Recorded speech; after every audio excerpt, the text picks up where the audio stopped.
Paralysis ಅಂತ ಹೇಳಿದ್ರೆ ದೇಹದ ಒಂದು ಭಾಗ ಇರ್ಬೋದು ಅಥವಾ ನಾವು ಹೆಮಿಪ್ಲೇಜಿಯಾ ಕ್ವಾಡ್ರಾಪ್ಲೇಜಿಯಾ ಅಂತ ಹೇಳ್ತೀವಿ. ಅಂದರೆ ಒಂದು ಪರ್ಟಿಕ್ಯುಲರ್ ಭಾಗ ಅನ್ನುವಂಥದ್ದು ಮೂಮೆಂಟ್ಸ್ಗಳು ಇಲ್ಲದೆ ಇರಬಹುದು ಅಥವಾ ಬೇರೆ ಬೇರೆ ರೀತಿ.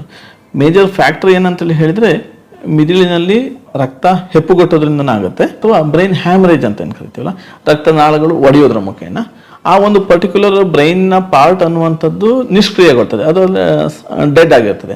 ಸೊ ಅದರಿಂದ ಅಲ್ಲಿಂದ ಏನೀಗ ಉದಾಹರಣೆಗೆ ಈಗ ರೈಟ್ ಸೈಡಲ್ಲಿ ಬ್ರೈನಲ್ಲಿ ಹ್ಯಾಮರೇಜ್ ಆಯಿತು ಅಥವಾ ಏನೋ ಒಂದು ಇನ್ಫ್ರಾಕ್ಟ್ ರೀತಿಯಲ್ಲ ರೈಟ್ ಸೈಡಲ್ಲಿ ಆಯಿತು, ಆವಾಗ ನಮ್ಮ ಎಡಗಡೆಯ ದೇಹದ ಭಾಗಗಳಿಗೆ ಎಫೆಕ್ಟ್ ಆಗುತ್ತೆ. ಅಥವಾ ಎಡಗಡೆ ಭಾಗದ ಬ್ರೈನ್ನಲ್ಲಿ ಆದರೆ ನಮ್ಮ ಬಲಗಡೆಗೆ ಅದು ಎಫೆಕ್ಟ್ ಆಗ್ತಾ ಹೋಗ್ತದೆ. ಇದರಿಂದಾಗಿ ಅವನ ಸಂಪೂರ್ಣ ಜೀವನದಲ್ಲಿ ಎಲ್ಲ ವ್ಯತ್ಯಾಸಗಳು ಆಗ್ತಾ ಹೋಗ್ತದೆ.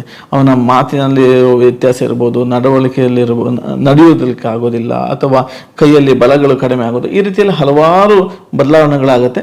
ಇದರ ಪರಿಹಾರ ಇದೆಯಾ ಕೇಳಿದರೆ ಸಂಪೂರ್ಣವಾದಂಥ, ಈಗ ಉದಾಹರಣೆಗೆ ಬ್ರೈನ್ ಹ್ಯಾಮರೇಜ್ ಆಗಿ ತುಂಬ ಸಿವಿಯರ್ ಇದಾಯಿತು, ಅಂತಹ ಸಂದರ್ಭದಲ್ಲಿ ಸಂಪೂರ್ಣವಾಗಿ ಅವ್ರನ್ನ ರಿಕವರಿ ಮಾಡಲಿಕ್ಕೆ ಆಗೋದಿಲ್ಲ. ಈ ಜನರಲ್ ಆಗಿ ನಾವು ಪ್ಯಾರಲೈಸಿಸ್ ವೆರಿ ಮೈನ್ಯೂಟು ಅಥವಾ ಸಣ್ಣ ಪ್ರಮಾಣದಲ್ಲಿ ಏನಾದರೂ ಎಫೆಕ್ಟ್ ಆಗಿದೆ ಇದ್ದರೆ ಅವರನ್ನು ಸಂಪೂರ್ಣವಾಗಿ ರೆಡಿ ಮಾಡಲಿಕ್ಕಾಗುತ್ತೆ. ಬಟ್ ಸಿವಿಯರ್ಲಿ ಇಂಪ್ಯಾಕ್ಟ್ ಆಗಿರೋದಿದ್ರೆ ಅದನ್ನು ಸಂಪೂರ್ಣವಾಗಿ ರೆಡಿ ಮಾಡೋಕ್ಕೆ ಸಾಧ್ಯ ಇರೋದಿಲ್ಲ.